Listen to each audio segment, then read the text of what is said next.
with approximately half of the population living on less than $1 a day, innovation is crucial to the region's economic development and is a key contributor to enhanced economic growth, employment creation, and the alleviation of poverty. In support of this, FinMark Trust has launched the SADC Innovation and Investment Challenge to lay the foundation on which to develop an enabling innovation ecosystem that supports the design of products and the services that meet the needs of the underserved and unserved individuals. This strategy is expected to catalyze the development of a scalable digital solution that increases the availability of meaningful employment opportunities. These are specifically for vulnerable groups such as women and youth, and improves access and usage of basic services, and lastly leads to a more inclusive and responsive financial sector. The SADC Innovation Challenge involves participants from 7 countries across the SADC region, namely South Africa, Malawi, Zambia, Mozambique, Lesotho, Botswana, and Tanzania. It aims to support early tech-enabled innovations that address 4 key development challenges facing the region. These are SME finance, digital financial identity, women in savings, specifically digitizing savings groups, and access to basic services. Today's webinar is Digital Financial Identity. We will begin this webinar with a presentation from Nkosi Ncube. Nkosi is the head of FinMark Trust Zimbabwe, and then we'll move on to a Q&A session, and then we will close the webinar. As mentioned, Nkosi is the head of FinMark Trust Zimbabwe. Prior to joining FinMark, Nkosi served as the acting CEO of Zimbabwe's 2nd largest mobile operating network operator, Net1. Nkosi is a highly experienced banking and telecommunications executive. He has worked in various banks, focusing on product development and innovations. After he left the banking sector, he founded one of the most successful mobile financial service solutions in Africa, that is EcoCash. He is passionate about youth entrepreneurship, development in Africa, and has effectively supported various initiatives across sub-Saharan Africa. Thank you, Nkosi, for your time today. As mentioned, we'll close the webinar with a Q&A session. You don't have to wait until the end of the session to ask your questions. You can ask the questions as Nkosi goes through his presentation. Just make use of the Q&A function, and we will address these questions at the end of the webinar, and we will try to address as many of them as possible considering the time that we will have available. Nkosi, I hand over to you.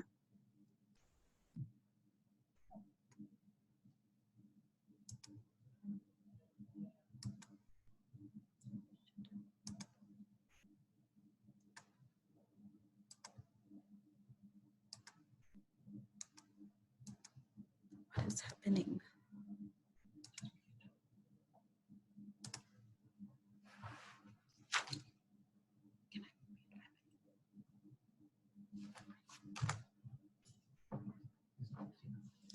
Hi, Nkosi. I think your microphone might be off. Sorry about that. Let's go back here. Hello? Yes, there we go. You can hear me now? Yes, we can hear you perfectly.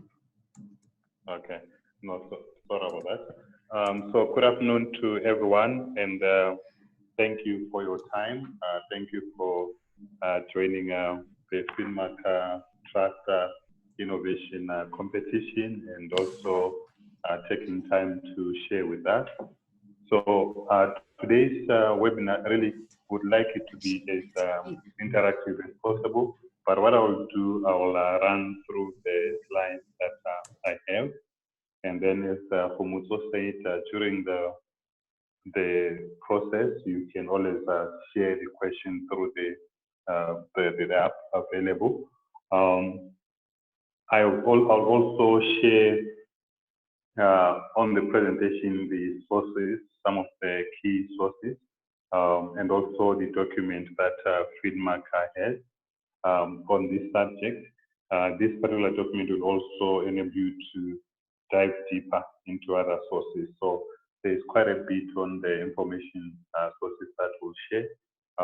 For any queries thereafter, you can always take us through and let us know what you have.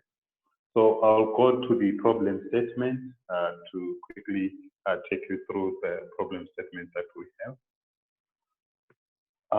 So what we have today is the subject of financial identity and primarily the digital financial ID in SADC.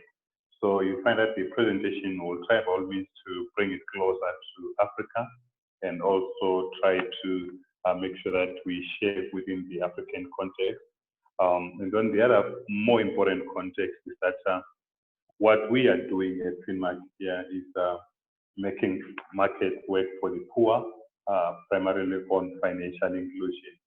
So though the subject of identity is a subject that cuts across the community, in this particular case, we're going to focus on the issue of innovation, and then also on the issue of financial inclusion. And then from a geographic perspective, we focus on Africa and SADC. So our problem statement, I'll just go through it. What we are looking at is an issue where there are a number of challenges that have been brought by identity throughout the world and also in Africa. Then on the financial side, there is a school of thought that says one of the key impediments when it comes to financial inclusion has been identity, primarily in Africa and other markets where there are so many people who don't have a primary ID, and that they are not able to do basic KYC. So this has led to issues where, from a SADC perspective, there have been challenges also on customers being able to either open a financial services account or being fully certified. So in our problem today, we look at the reasons or the motivations for why a financial ID in SADC is something that can be looked at. And one of the key and important reasons is the increasing digitization of financial services and the growth of e-commerce.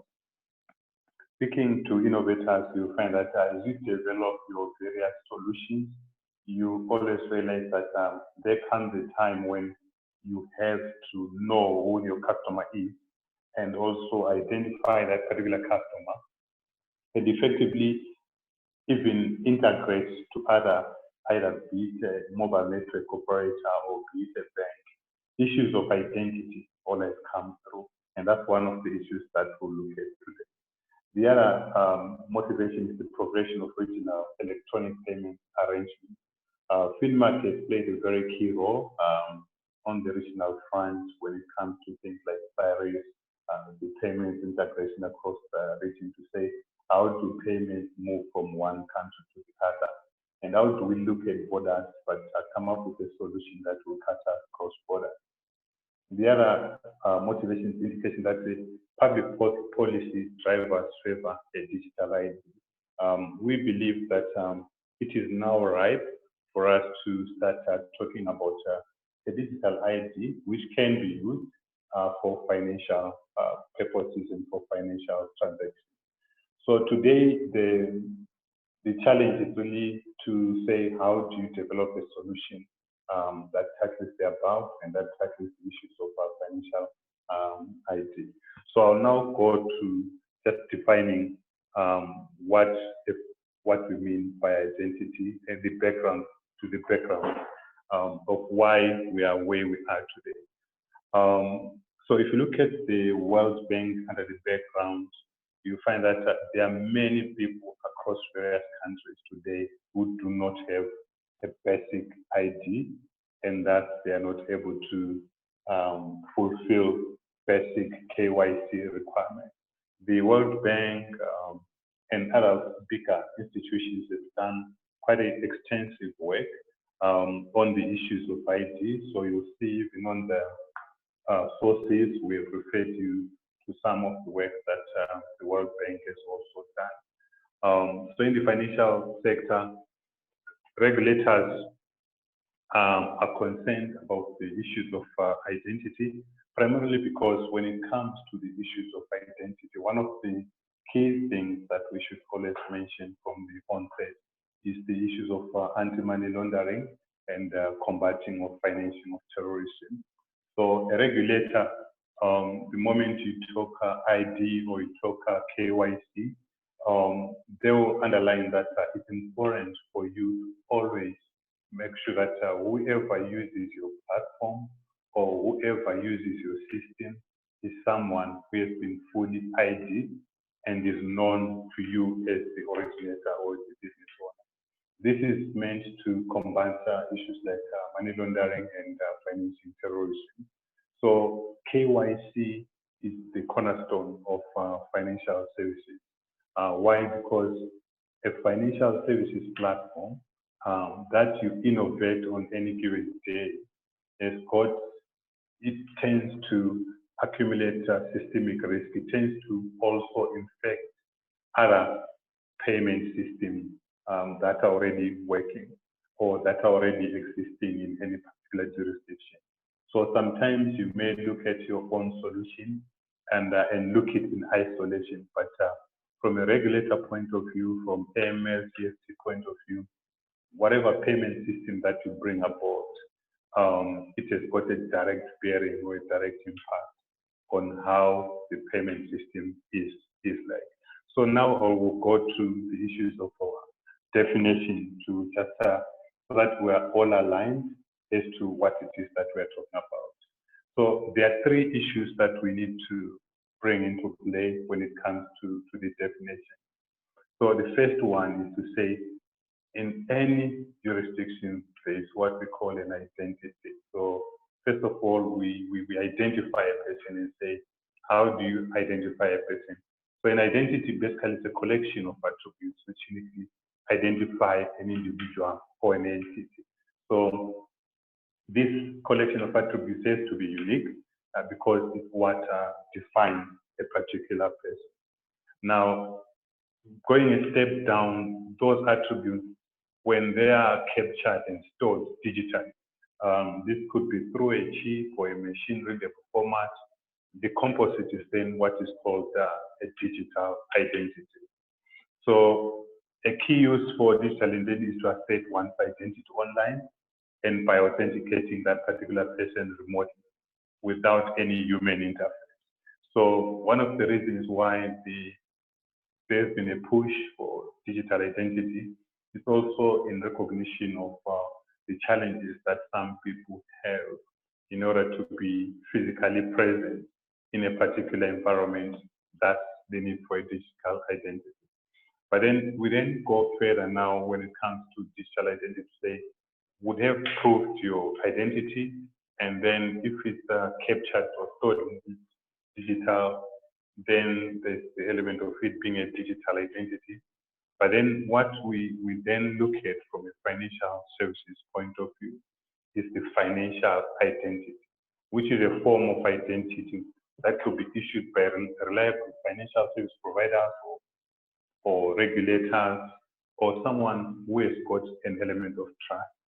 So when it comes to the issues of financial identity, we are talking about financial services, and we're talking about something that is different from the ID that is issued by, let's say, Home Affairs or any government entity that is authorized to do so. So in this particular case, we are looking at identity, which is heavily influenced by AML, CFT regulations, because these are the regulations that define customer due diligence. So now we can then go to the critical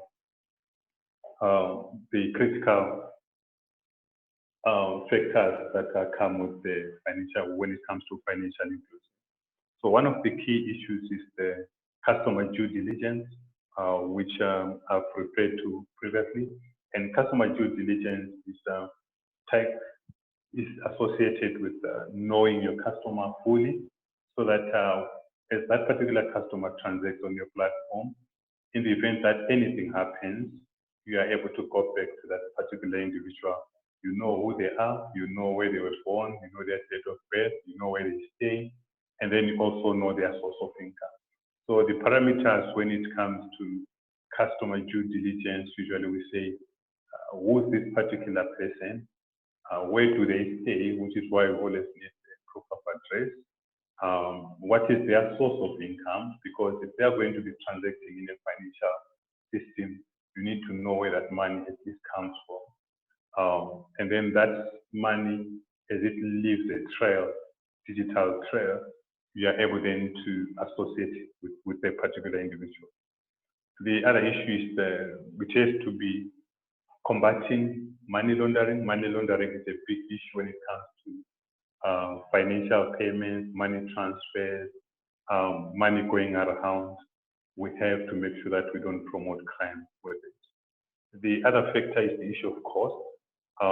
When it comes to financial inclusion, the issues of transaction costs are very important. We push for financial inclusion because we do it in line with the strategic developmental goals to say we don't want to leave anyone behind, and we want to eliminate poverty, and we want to make sure that transacting is affordable for everyone. And which is why we are here today, so that we come together and are able to create platforms that will even reduce the prices, the cost of transacting further. The other issues of credit and social are also important, and we'll cover it on the document that is coming below. The next slide that I want to go to is the major stakeholders to say, as we discuss about digital financial inclusion, digital financial identity, sorry, there are stakeholders that we need to always bear in mind to say, as you create a platform that promotes financial identity, who are the stakeholders that you have to bear in mind? There's a group of 4 stakeholders that you should always take into account.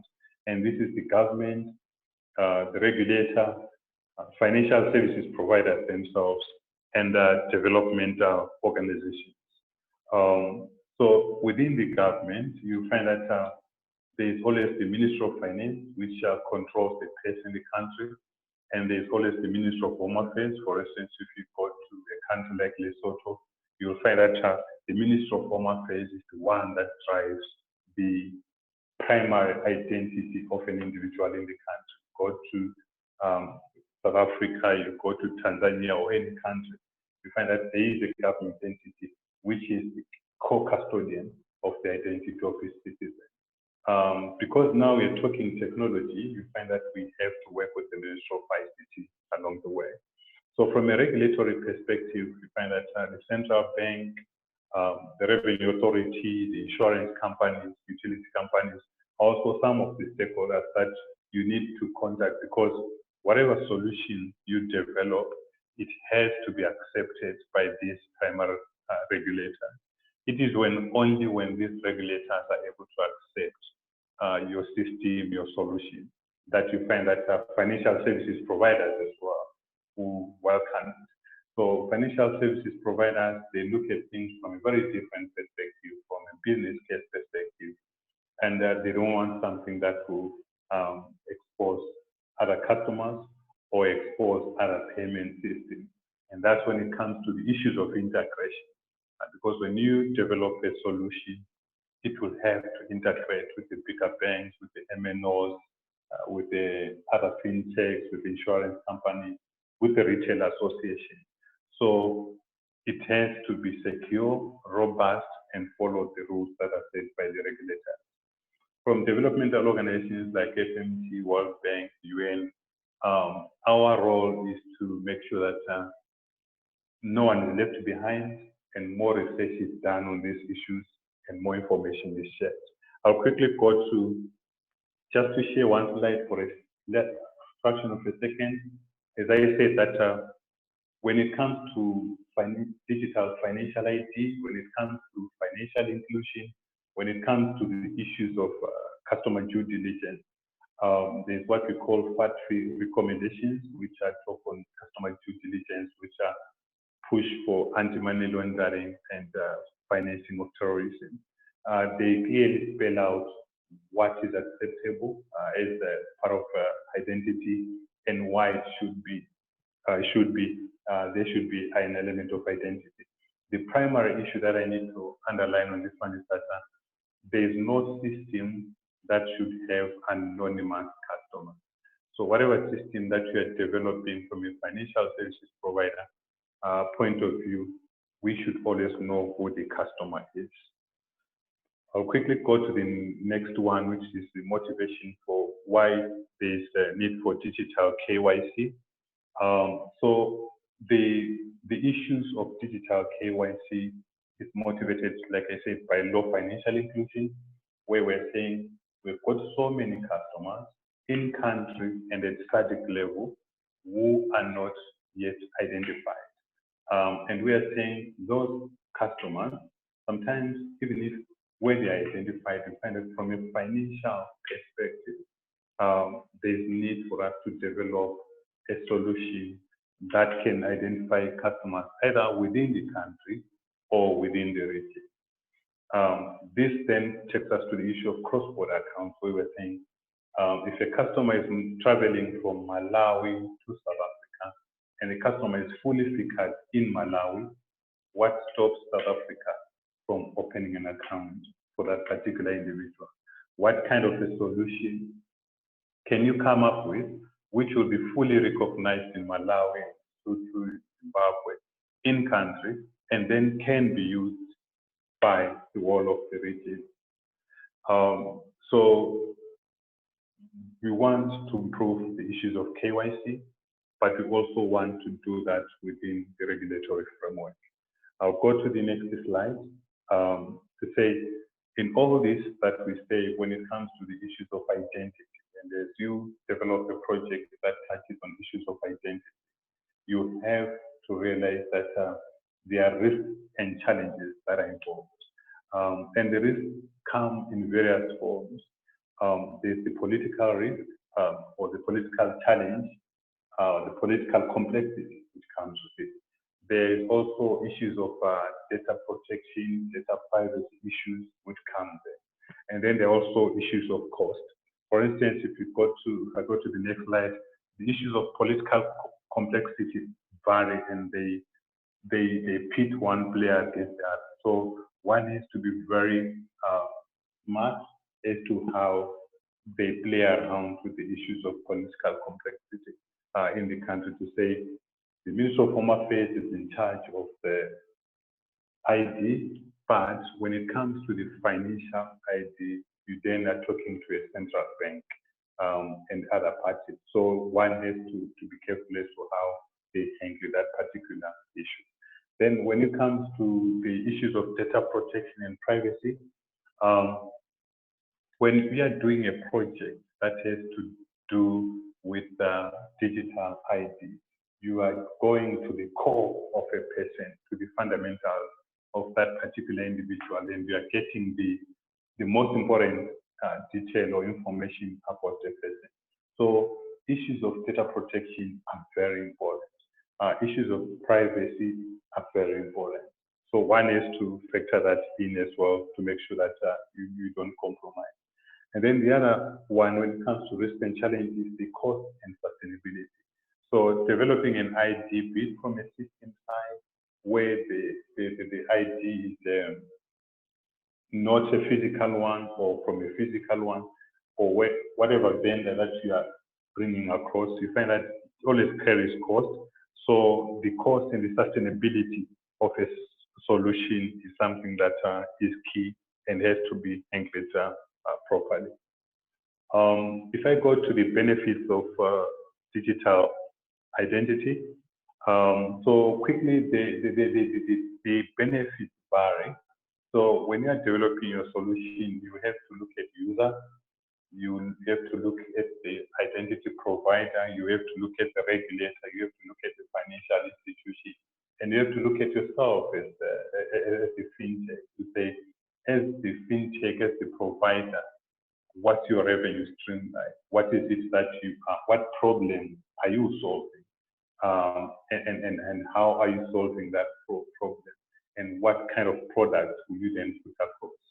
To the users also, they put their own issues that they want to address. The issues of convenience, like I said, to say, if someone was not able to open an account because of an identity, what then is your solution providing to that particular user?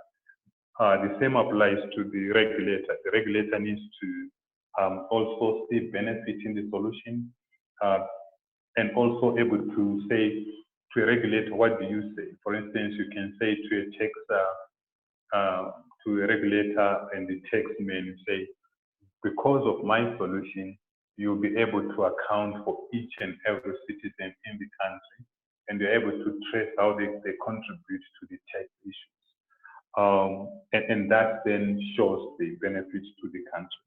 So if I then go again to some of the possible use cases for the region, just to quickly go through this, you find that the use cases vary. There's where one can store value. If it's a cross-border initiative where you say, we develop a solution that will make migration and immigration easy, where a person can open an account in Zambia. By the time they get to South Africa, they've already opened an account and then they use their identity.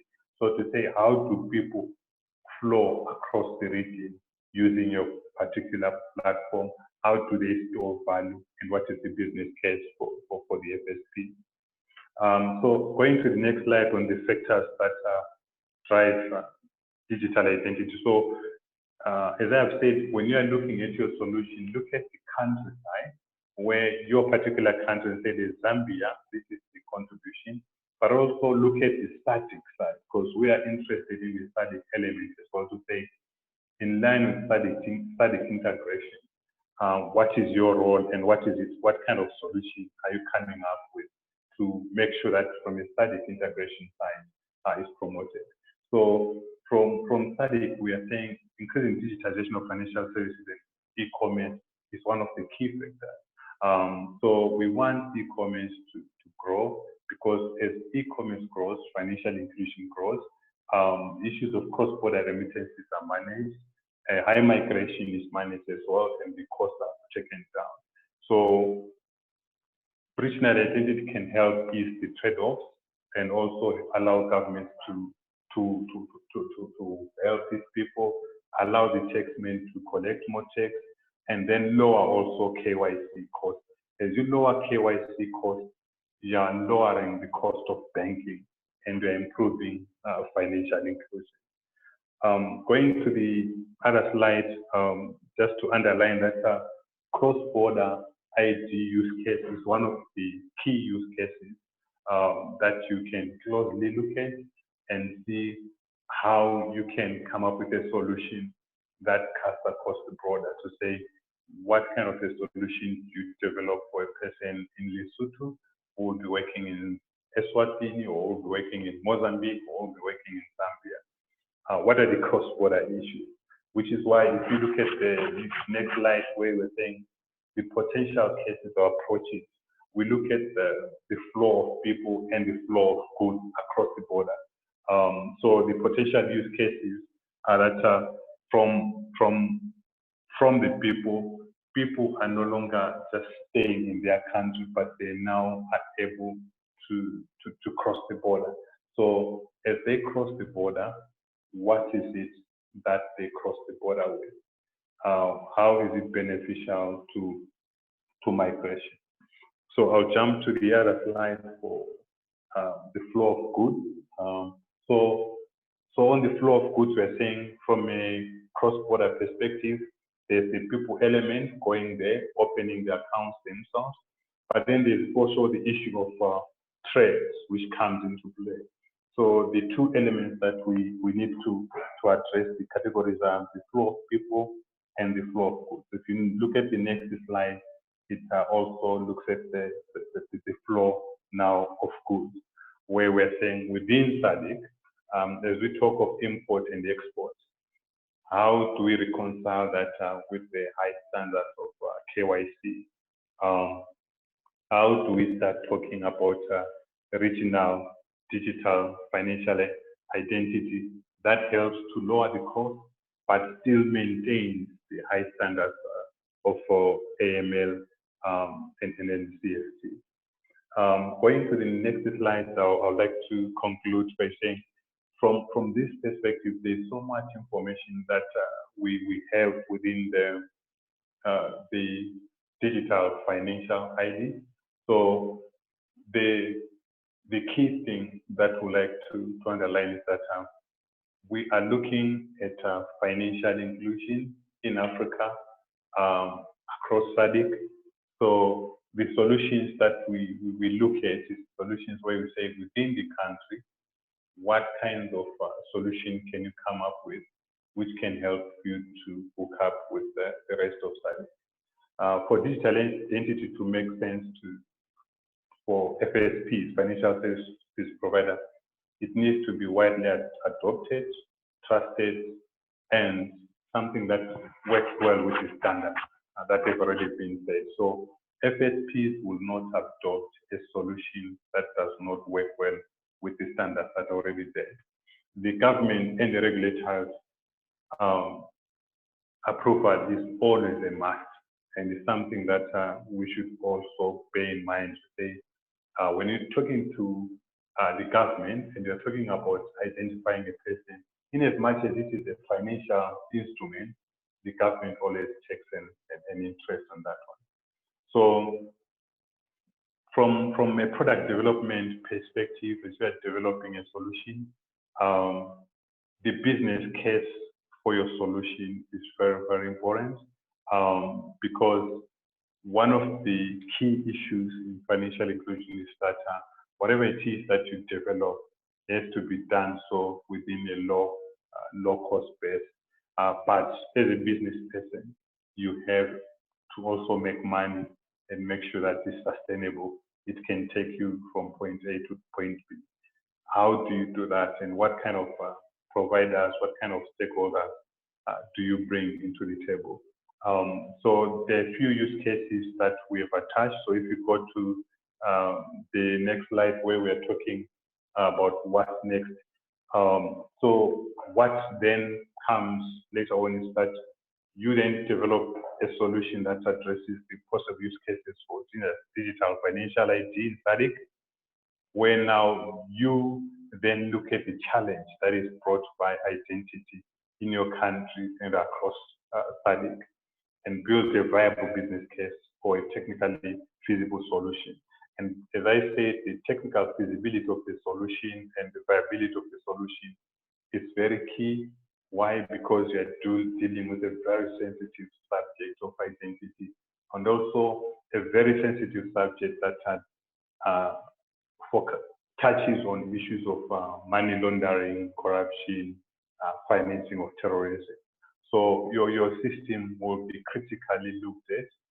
But the good thing is it's a high risk, high reward type of environment, because this is one of the areas where there is indeed a problem. If you look at Africa, as example, if you go to South Africa, you find that there are so many economic migrants, and most of them need this particular solution so that they are known where they come from, but they are not known in South Africa for various reasons. Some of them are documented, some of them are not documented.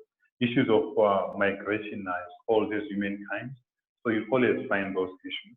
So in conclusion, there are sources there. You can go to that. FinMark we did a very detailed document on that. If you go within that particular document, you'll see other sources of documentation. The World Bank has also done lots of work on that one. So thanks, Kgomotso. Thank you so much, Nkosi. I think we can all agree that this was a very informative presentation. And especially, I appreciated the examples you gave about the various use cases that can be pitched towards that can be pitched for the innovation challenge, and also just highlighting and affirming what Nkosi mentioned about the technical feasibility of the products and the viable business case that we're looking for. So in essence, we're very interested in in solutions that are practical, that are feasible, and that can potentially be readily launched into market. So thank you so much, Nkosi, for the presentation. It was very detailed.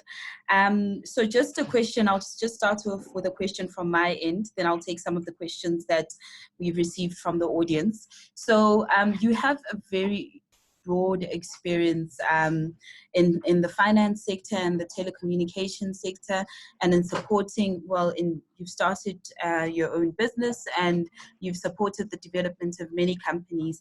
What kind of hurdles or challenges have you seen emerging companies face in this particular area, thematic area, and what type of solutions could you advise? So it's just that comparison between the type of challenges and hurdles that may be experienced, whether they are regulatory or whether they have to do with raising investment, and then the complementing solutions specific to digital financial identity.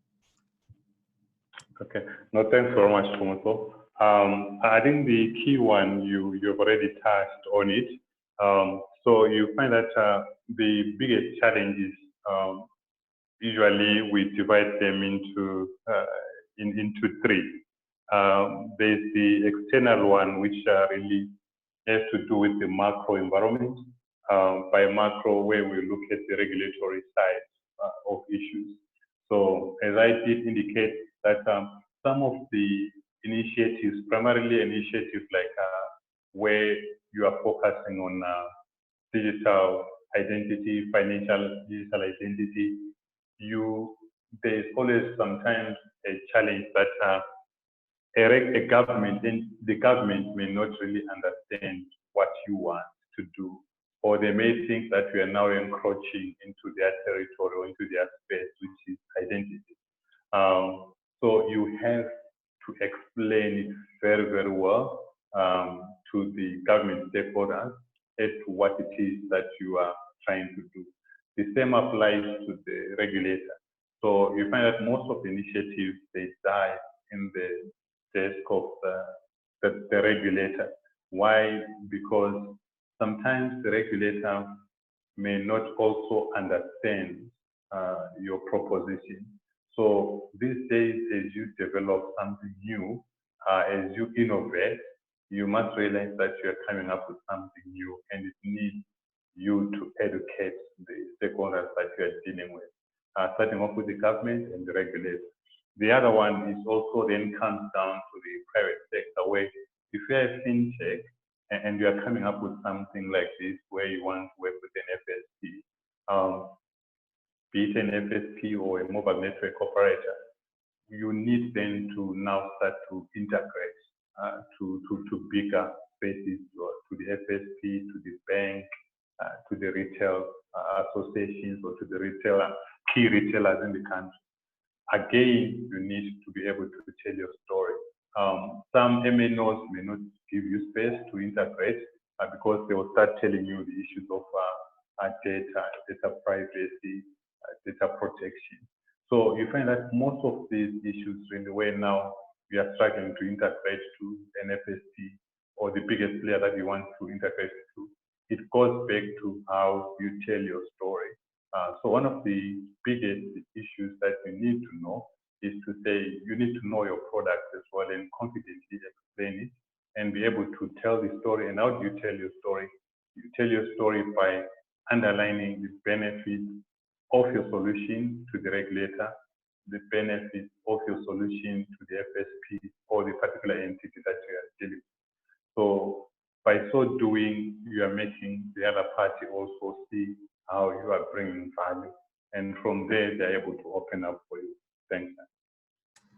Thank you, Nkosi.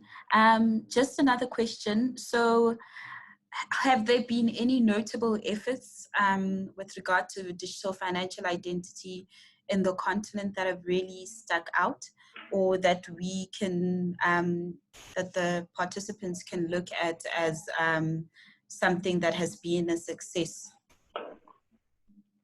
Yes, I think in the continent, the biggest has been Nigeria. I think Nigeria is one of the companies that has done so. So you'll find that in the presentation is you share with them on the data sources. You go to the document, we put about 8 or so examples that the participants will look at. So Nigeria is a good one.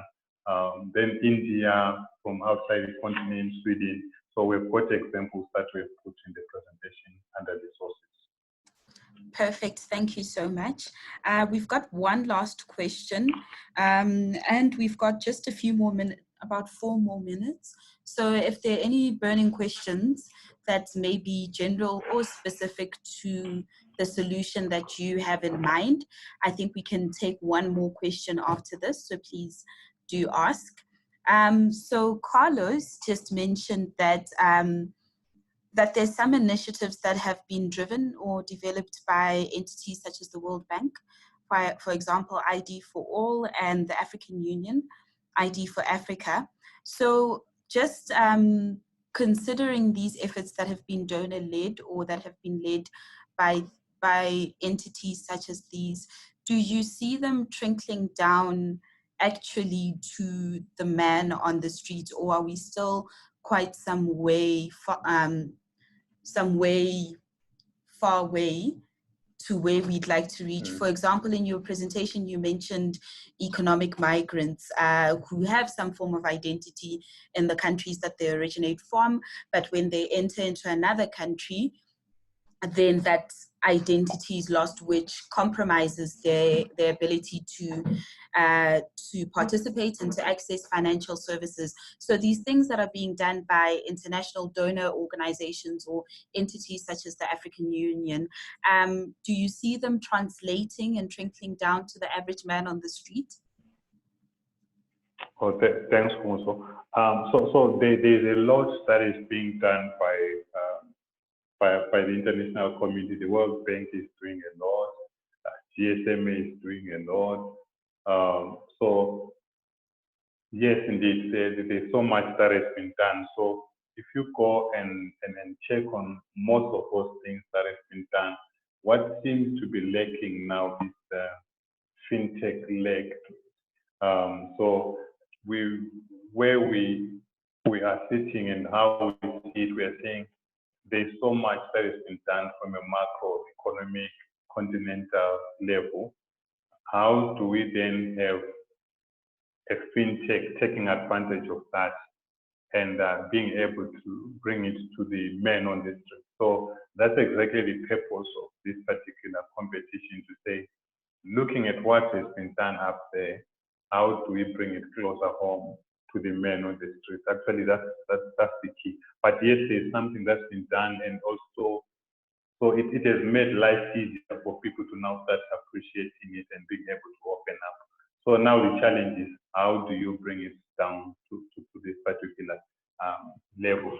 So the efforts are complementary to what you are trying to do.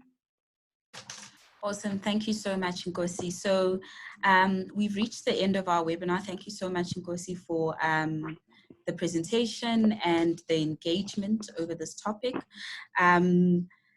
So this is also to confirm that we will be making the PowerPoint available on the SADC Innovation website, and we'll also make additional reading available, as well as this webinar will also be available in podcast format on the SADC Innovation website.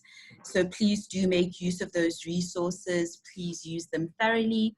And for those participants, for those entrants who actually make it into the live phase of the competition, Nkosi will be available as the lead mentor in the digital financial identity thematic area. And you'll be able to prod his brain for any questions that you might have with developing your solution further. So in closing, remember to keep up to date with the SADC Innovation hashtag on social media and visit the competition website for more. Thank you so much for your time, ladies and gentlemen. Have a good evening.